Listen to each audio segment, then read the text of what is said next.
اس کا گھر بھی محفوظ رہا اور اسکول کی عمارت بھی، لیکن اسکول کے پچھلے حصے میں واقع پرانی عمارت کی دیوار گر گئی۔ اب اس پیراگراف میں مشکل الفاظ ہیں۔ زمین بوس یعنی کہ زمین میں دھس جانا، مٹی میں مل جانا۔ اس کے بعد ہے بال بیکا، کوئی نقصان نہ پہنچنا، بال بیکا نہ ہوا، کوئی بھی نقصان نہ ہوا۔ اس پیراگراف میں ایک طالب علم کی کہانی بتائی جا رہی ہے کہ اس کے گاؤں میں زلزلہ آیا اور بہت سا نقصان ہوا، لیکن وہ جو ہے اس کے نہ گھر میں کوئی نقصان ہوا اور نہ اسکول میں کوئی نقصان ہوا۔ یہ اس کی خوش قسمتی تھی، لیکن اسکول کی پچھلے حصے میں واقع پرانی عمارت کی دیوار گر گئی۔ اب اگلا شروع یہیں سے کرتے ہیں۔ اتفاقاً وہاں سے عمران کا ہم جماعت شاہد گزر رہا تھا، جو گرتی ہوئی عمارت کی دیوار کے نیچے آ کر زخمی ہو گیا۔ اچانک عمران کی اس پر نظر پڑ گئی اور وہ دوسرے ساتھی کے ساتھ تیزی سے اس کی طرف لپکا۔ دو اساتذہ شعیب صاحب اور ناظم صاحب بھی یہ منظر دیکھ کر اس کی طرف بھاگتے ہوئے گئے۔ سب نے مل کر اسے اٹھایا، مگر شاہد بے ہوش ہو چکا تھا۔ اس کے جسم اور چہرے پر خراشیں آئی تھیں اور خون سے لت پت تھا۔ اسے فوری طور پر اسپتال پہنچایا گیا، جہاں زلزلے سے متاثرہ اور بھی کئی افراد موجود تھے۔ عمران، اس کے دوستوں اور اساتذہ نے وہاں عام لوگوں کو اپنے زخمیوں کو خون دیتے ہوئے دیکھا۔ وہ اس اجتماعی اثار سے بہت متاثر ہوئے اور مصیبت کی اس گھڑی میں ایک دوسرے کا دکھ بانٹنے والوں کی تعریف کی۔ ابھی وہ یہ منظر دیکھ ہی رہے تھے کہ ایک ڈاکٹر نے آ کر بتایا کہ شاہد کا خاصا خون بہہ چکا ہے اور اسے خون کی اشد ضرورت ہے۔ شاہد کے خون کا گروپ بی پازیٹیو نکلا۔ خون کی کم از کم 3 بوتلوں کی ضرورت تھی۔ یہ سن کر ہر بچہ آگے بڑھ کر یہی کہہ رہا تھا کہ میرا خون لے لیں، مگر شاہد کی جان بچا لیں۔ ڈاکٹر اور وہاں موجود لوگ غم کی اس گھڑی میں بھی اجتماعی اظہار کی اس مثال سے بہت مطمئن اور خوش نظر آ رہے تھے۔ ڈاکٹر نے اسکول کے 2 اساتذہ کریم صاحب اور شفقت صاحب کے خون کے گروپ کو چیک کیا، جو بی پازیٹیو تھا۔ ان کے خون کی ایک بوتل لے کر شاہد کو لگا دی گئی۔ 2 بوتلیں خون دینے کے بعد 1 بوتل کی اور ضرورت تھی، تو عمران نے کہا۔ اب اس پیراگراف میں سب سے پہلے مشکل الفاظ دیکھتے ہیں۔ لپکا کا مطلب ہے دوڑا۔ اس کے بعد ہے لت پت، بھرا ہوا۔ اس کے بعد ہے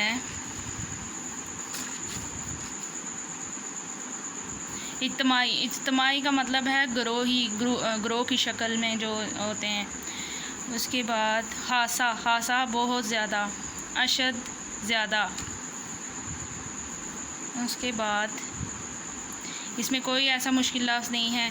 اس میں اب بتایا جا رہا ہے کہ جو اسکول کی پچھلی دیوار گری تو اس میں عمران کا ہم جماعت شاہد گزر رہا تھا، جو گرتی ہوئی عمارت کی دیوار کے نیچے آ کر زخمی ہو گیا۔ اچانک عمران کی اس پر نظر پڑ گئی اور دوسرے کے ساتھیوں کے ساتھ وہ اس کی طرف دوڑا اور اسی طرح اساتذہ بھی ادھر گئے۔ سب نے اسے اٹھایا اور اسے اسپتال لے گئے۔ تو اسپتال میں جا کے جو سب سے بڑی مشکل کا سامنا ہوا وہ یہ تھا کہ ڈاکٹر نے کہا کہ شاہد کو خون کی ضرورت ہے، جو کہ 3 بوتلیں، اور اس کا گروپ جو ہے وہ بی پازیٹیو ہے۔ 2 بوتلیں تو اساتذہ نے فوراً دیں اور لوگ جو ہیں وہ اس چیز کو دیکھ کے متاثر ہوئے کہ تمام بچے جو تھے وہ یہ کہہ رہے تھے کہ ہمارا خون لے لیں اور شاہد کو بچا لیں۔ یعنی کہ یہ اجتماعی قربانی کی ایسی مثال تھی جس کا کوئی ثانی نہیں تھا اور لوگوں کا دکھ بھی اسے دیکھ کر کم ہو رہا تھا۔ آگے ہے، عمران نے کہا ڈاکٹر صاحب میرا خون لے لیں، میرا گروپ بھی بی پازیٹیو ہے، مگر بیٹا تم تو ابھی چھوٹے ہو۔ ڈاکٹر نے کہا چھوٹا نہیں، پورے 16 سال کا ہو چکا ہوں۔ عمران نے کہا لیکن ڈاکٹر بولا لیکن چھوڑیں آپ میرا خون لے لیں، میں خاصا صحت مند ہوں۔ عمران نے کہا۔ ڈاکٹر نے ایک نظر عمران کی طرف دیکھا، پھر اس کی قابل رشک صحت کو دیکھتے ہوئے خون کا گروپ چیک کیا اور شاہد کو خون کی ایک اور بوتل لگا دی گئی، جس کے بعد آہستہ آہستہ اس نے آنکھیں کھول دیں۔ کچھ دیر بعد شاہد کے امی ابو، چچا چچی اور دادا دادی بھی وہاں پہنچ گئے اور انہوں نے عمران، اس کے اساتذہ اور ساتھیوں کا شکریہ ادا کیا اور دکھ کی اس گھڑی میں دعا کی کہ ان کے گاؤں کے علاوہ جہاں کہیں بھی زلزلہ آیا ہو وہاں زندہ بچ جانے والے لوگ اسی طرح اجتماعی اثار کی شاندار مسائل قائم کریں اور اپنے بھائیوں کی مدد کریں۔ اس وقت شاہد جو ہوش میں آ چکا تھا اپنے بستر سے بمشکل اٹھا اور عمران کو گلے لگا لیا۔ اپنے دوست کو خون کا عطیہ دے کر عمران کا چہرہ خوشی سے تمتما رہا تھا۔ اب اس میں ایسا کوئی خاص مشکل لفظ نہیں ہے۔ عطیہ کا مطلب ہے تحفہ دینا یا بخشش یا انعام، اس طرح۔ اب اس پیراگراف میں یہی بتایا جا رہا ہے کہ بالآخر جو ہے عمران کامیاب ہو گیا اور اس نے اپنے ساتھی کو خون دیا، جس کی وجہ سے وہ ہوش میں آ گیا اور ٹھیک ہونا شروع ہو گیا۔ اسی دوران شاہد کے خاندان والے بھی وہاں پہنچ گئے، انہوں نے سب کا شکریہ ادا کیا اور اس چیز سے خوش ہوئے کہ اجتماعی قربانی کی انہیں ایک شاندار مثال ملی ہے۔ اور اسی اثناء میں جب شاہد ہوش میں آ چکا تھا تو اس نے عمران کو گلے لگایا۔ عمران کو اپنے دوست کو خون کا عطیہ دے کر خوشی ہو رہی تھی اور اس کا چہرہ خوشی سے تمتما رہا تھا۔ اگلا پیراگراف ہے، انسان ایک معاشرے کی صورت میں مل جل کر رہتا ہے، وقت اور حالات ہمیشہ ایک جیسے نہیں رہتے، اسے قدم قدم پر دوسرے کی ضرورت اور رفاقت درکار ہوتی ہے، کیونکہ یہی انسانی فطرت کا تقاضا ہے۔ قدرتی آفات مثلاً زلزلے، طوفان، سیلاب وغیرہ کا آنا ایک قدرتی عمل ہے۔ اس طرح کے مشکل حالات میں انسانیت کے ناطے اور بالخصوص باحیثیت مسلمان ایک دوسرے کی مدد کرنا ہمارا اولین فریضہ ہے۔ اظہار و ہمدردی کا مطلب ہے کہ ضرورت کے وقت دوسروں کی مدد کی جائے اور اپنی ضروریات کی قربانی دے کر ضرورت مند بہن بھائیوں کی مشکلات حل کی جائیں۔ اس میں مشکل لفظ رفاقت کا مطلب ہوتا ہے ساتھ، درکار ہونا، ضرورت ہونا۔ آفات کا مطلب ہے مصیبتیں، ناطے، رشتے، تعلق۔ اولین فریضہ، پہلا فرض، اس کے علاوہ کوئی اتنا مشکل لفظ نہیں ہے۔ اس میں اب یہی اس سبق کی سمری پیش کی گئی ہے، یعنی کہ انسان ایک معاشرے کی صورت میں مل جل کر رہتا ہے اور وقت اور حالات جو ہیں وہ ہمیشہ ایک جیسے نہیں رہتے، ہمیں دوسروں کے کام آنا چاہیے اور انسان ہی ہے جو انسان کے کام آ سکتا ہے۔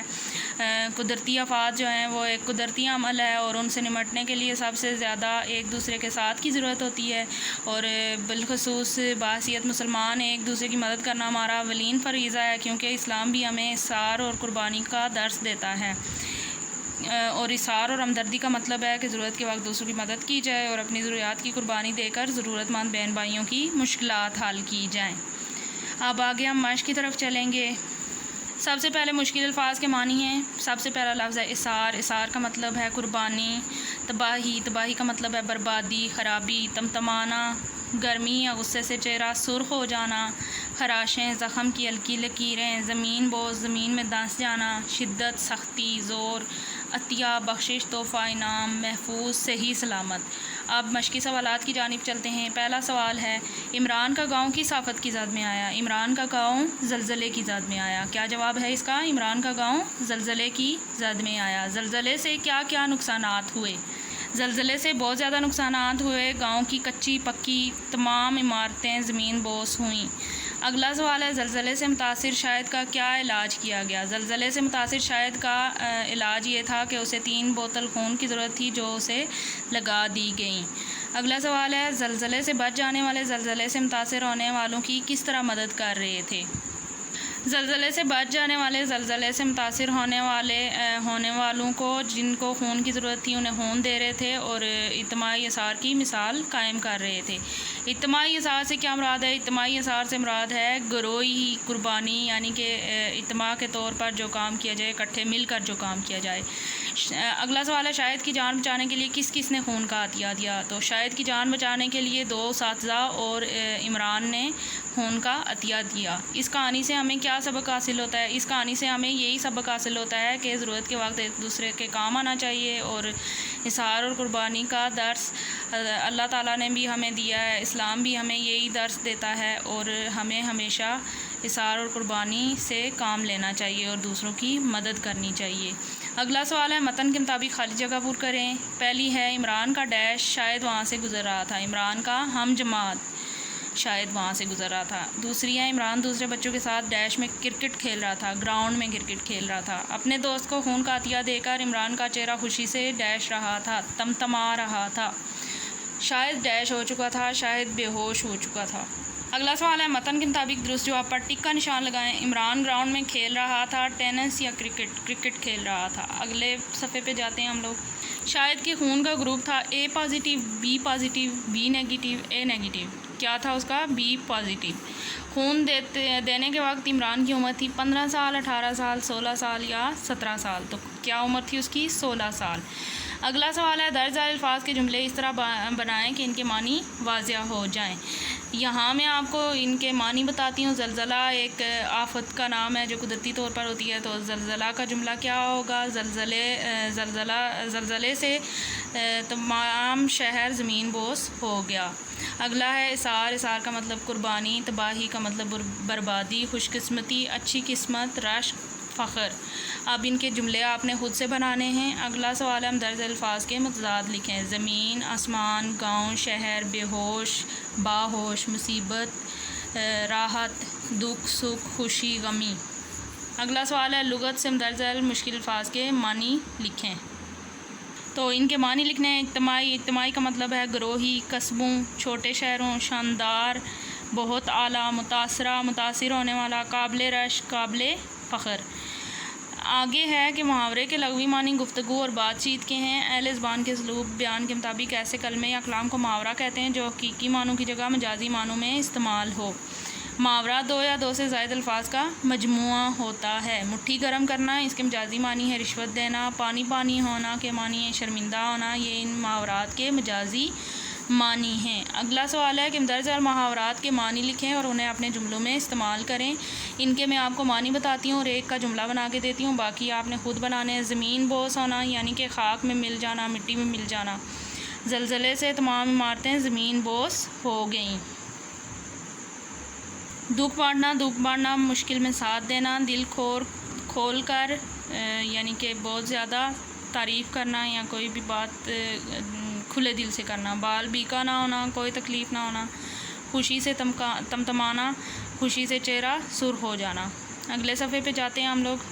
سوال ہے پاکستان میں 2005 میں جو زلزلہ آیا تھا اس کے حوالے سے 250 سے 300 الفاظ کا مضمون لکھیں۔ تو پاکستان میں زلزلہ یہ تاریخی زلزلہ تھا، اس کے حوالے سے آپ نے ایک مضمون لکھنا ہے۔ اگلا سوال ہے روزمرہ کے لحاظ سے درج ذیل غلط جملوں کو درست کریں۔ تو یہ ہمارا امیر خانہ ہے، امیر خانہ نہیں ہوتا، یہ ہمارا غریب خانہ ہے۔ اگلا ہے تم لاہور سے واپس لوٹ آئے ہو۔ تم لاہور سے لوٹ آئے ہو، واپس اور لوٹ دونوں ایک جگہ پہ استعمال نہیں ہو سکتے۔ خالد کا بہت خاصا خون بہہ چکا ہے۔ خالد کا خاصا خون بہہ چکا ہے۔ خاصا اور بہت بھی جو ہیں وہ دونوں ایک ہی معنی کے ہیں، ان کو اکٹھے استعمال نہیں کر سکتے۔ خاصا کا مطلب بھی کافی اور بہت زیادہ ہے۔ خون کی کم سے کم 3 بوتلیں چاہیے۔ خون کی کم سے کم 3 بوتلیں چاہیے۔ یہاں بوتلیں جمع ہیں تو یہاں بھی چاہیے نہیں ہوگا، چاہیے ہوگا۔ دراصل میں عمران چھوٹا تھا۔ دراصل عمران چھوٹا تھا۔ دراصل کا مطلب ہوتا ہے اصل میں، تو یہاں میں دوبارہ نہیں ہوگا، تو دراصل عمران چھوٹا تھا۔ آج کے لیے اتنا ہی کافی ہے۔ یہ کام آپ نے یاد بھی کرنا ہے اور ریٹن پریکٹس بھی کرنی ہے۔ شکریہ۔